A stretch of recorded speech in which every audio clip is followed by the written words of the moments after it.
বৈষম্য বিরোধী ছাত্র আন্দোলনের নেতৃত্বে একটি রাজনৈতিক প্ল্যাটফর্মের ভাবনা প্রচারণায় ৮ আগস্ট চট্টগ্রাম বিশ্ববিদ্যালয়ে একটি মতবিনিময়ে বক্তব্য দেন সমন্বয়ক হাসনাত আব্দুল্লাহ। ছাত্র আন্দোলনের পর তাদের ভবিষ্যৎ নিয়ে অনিশ্চয়তার কথা জানান।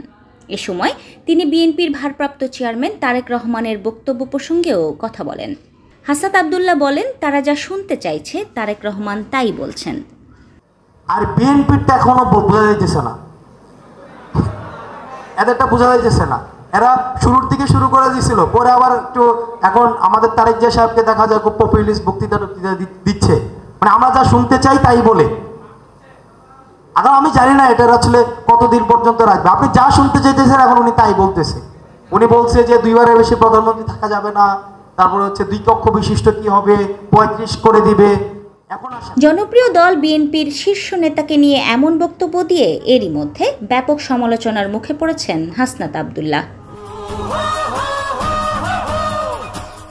কারণ প্রধানমন্ত্রী 2 মেয়াদের বেশি নন, দ্বিকক্ষ বিশিষ্ট পার্লামেন্ট, চাকরিতে প্রবেশের বয়সসীমা বৃদ্ধি সহ রাষ্ট্র কাঠামো সংস্কারের 27 দফা রূপরেখা ঘোষণা করা হয় 2022 সালের 19 ডিসেম্বর। ছাত্র নাগরিক আন্দোলনের ফলাফলের আবহ থেকে নেওয়া নয়।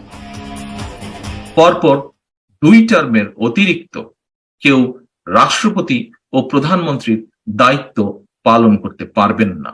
বিশেষজ্ঞ জ্ঞানের সমন্বয়ে রাষ্ট্র পরিচালনার লক্ষ্যে জাতীয় সংসদে উচ্চ কক্ষ বিশিষ্ট আইনসভা বা আপার হাউস অফ লেজিসলেচার প্রবর্তন করা, সরকারি চাকুরিতে প্রবেশের বয়স সীমা বৃদ্ধির বিষয়টি গুরুত্ব সহকারে অবশ্যই বিবেচনা করা হইবে।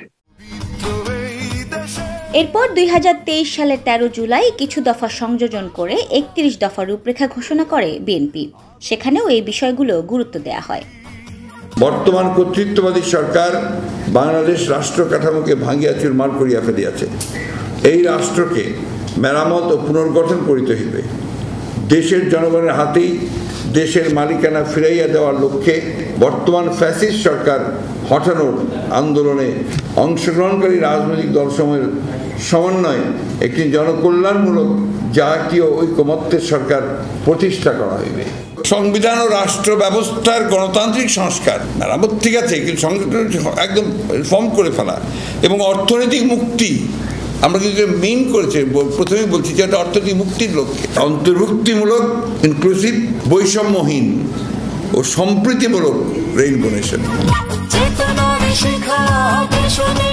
মূলত রাষ্ট্র কাঠামো মেরামত বা সংস্কারের এই 27 দফা ও 31 দফা রূপরেখা প্রণয়ন করা হয় বিএনপির ভিশন 2030-র মূল বিষয়বস্তু থেকে। 2017 সালের 11 মে বিএনপি চেয়ারপারসন বেগম খালেদা জিয়া ঘোষিত ভিশন 2030-তেই প্রথম উঠে আসে প্রধানমন্ত্রী ক্ষমতার ভারসাম্য আনা ও দ্বিকক্ষ বিশিষ্ট পার্লামেন্ট পদ্ধতির ধারণাগুলো।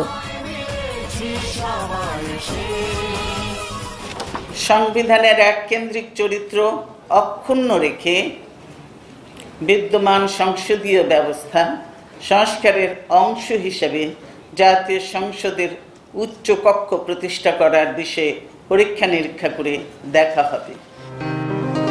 কোটা সংস্কারের দাবিতে শুরু হলেও পরবর্তীতে ছাত্র, শিক্ষক, অভিভাবক, শ্রমজীবী, পেশাজীবী সবাই অংশ নিয়েছে আন্দোলনে।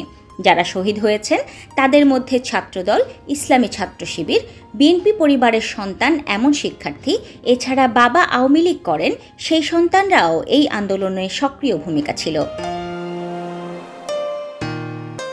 আর শেখ হাসিনা সরকারের বিরুদ্ধে বছরের পর বছর আন্দোলন করে জুলুম নির্যাতনের শিকার রাজনৈতিক দলগুলোর ভূমিকা হাসিনা পতন আন্দোলনের অন্যতম শক্তি ছিল বলে মনে করেন সংশ্লিষ্টরা।